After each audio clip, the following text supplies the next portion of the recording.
Bonjour Adélaïde et bonjour à tous. Bienvenue à la bibliothèque André Malraux.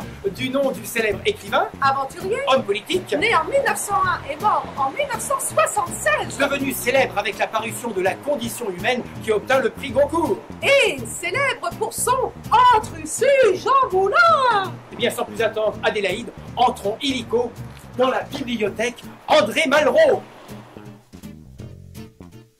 Totalement relookée, la bibliothèque André Malraux a rouvert ses portes en janvier 2020.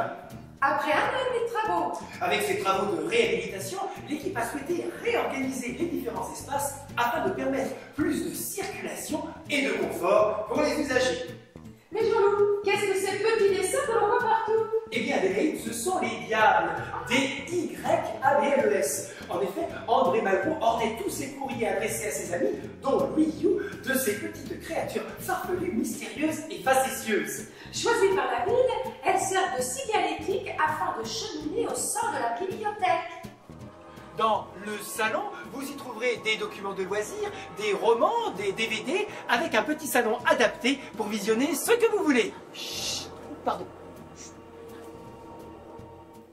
Dans la mezzanine, vous y trouverez des bandes dessinées, des romans pour adolescents et des films d'animation.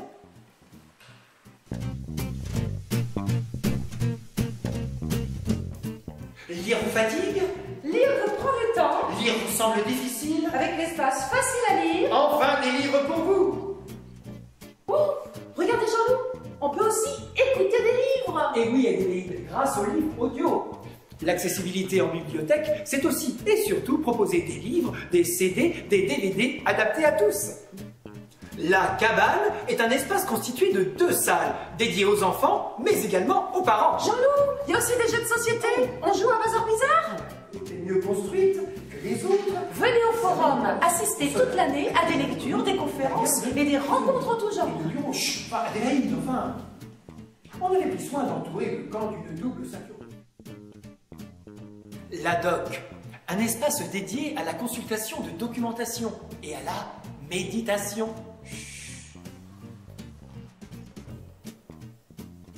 Ah, la culture, ça creuse, Jean-Loup. Ah, le café. Un petit espace vivant de convivialité où sont installées une machine à café, des tables, des revues et la presse de la journée. On peut même apporter son sandwich. Au dernier étage se trouve la salle de l'imagier. Mais pourquoi ce nom, l'imagier, Jean-Loup? Eh bien, Adélaïde, c'est un clin d'œil à la revue du même nom, créée en 1894 par l'écrivain et dramaturge Alfred Jarry, qui d'ailleurs passa son enfance à Saint-Brieuc. Ah bon? Un exemplaire numérisé de la revue est à découvrir sur la bibliothèque en ligne Gallica. Dis donc, Jean-Loup, l'ancienne salle d'études a pris un sacré coup de jeune. Et oui, Adélaïde, et c'est là que vous trouverez tout un ensemble d'ouvrages sur la Bretagne et de livres anciens. Oui. Cette salle accueille aussi la collection La Pléiade, ainsi qu'une riche sélection de l'écrivain briochin Louis Guillou, dont les archives sont conservées au magasin au sous-sol. Jean-Loup, vous êtes où? Je suis là, Adélaïde. Ici, plusieurs milliers d'ouvrages conservés en magasin sont consultables sur place, mais sur demande préalable. Vous êtes une super maman? Eh bien, participez comme Adélaïde à des petits ateliers ludiques et manuels autour de rendez-vous animés par des invités surprises et des bibliothécaires. C'est moi qui l'ai fait. Vous êtes une personne âgée, en recherche de lecture sur place, et au calme, vous avez l'embarras du choix. Allez, oh. Vous êtes jeune et hyper connecté? En avril, pour le mois du numérique, par ici, Edic, les consoles sont de sortie. Allez. Allez-y, mais Alors, n'ayez plus peur de pousser les portes de la bibliothèque André Malraux. Une équipe dynamique et accueillante est toujours là, prête à vous orienter et à partager avec vous ses derniers coups de cœur littéraires.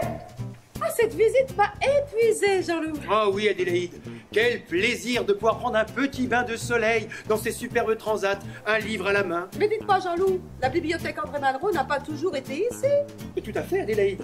Pour la petite histoire, la ville de Port-Brieux, à l'époque, eut à se doter d'une bibliothèque suite au décret de la Convention du 8 pluviose de l'an 2, ce qui équivaut au 27 janvier 1794. Alors, au départ installée dans l'ancien couvent du Calvaire, elle déménage au 19e siècle avec le musée vers le couvent des Cordeliers, l'actuel collège Anatole de Braz. Ah oui. Et dans les années 80, la bibliothèque Malraux investit ses locaux. Eh bien voilà, Jean-Loup, notre visite s'achève ici. Et n'oubliez pas que si vous voulez emprunter des documents, l'inscription est gratuite si vous habitez, travaillez ou étudiez à Saint-Brieuc. N'hésitez pas à consulter le site internet des médiathèques de la Baie pour plus de renseignements. Eh bien, Adélaïde, nous allons terminer avec ces quelques mots d'André Malraux. La culture ne s'hérite pas, elle se conquiert. Au revoir. Et à très bientôt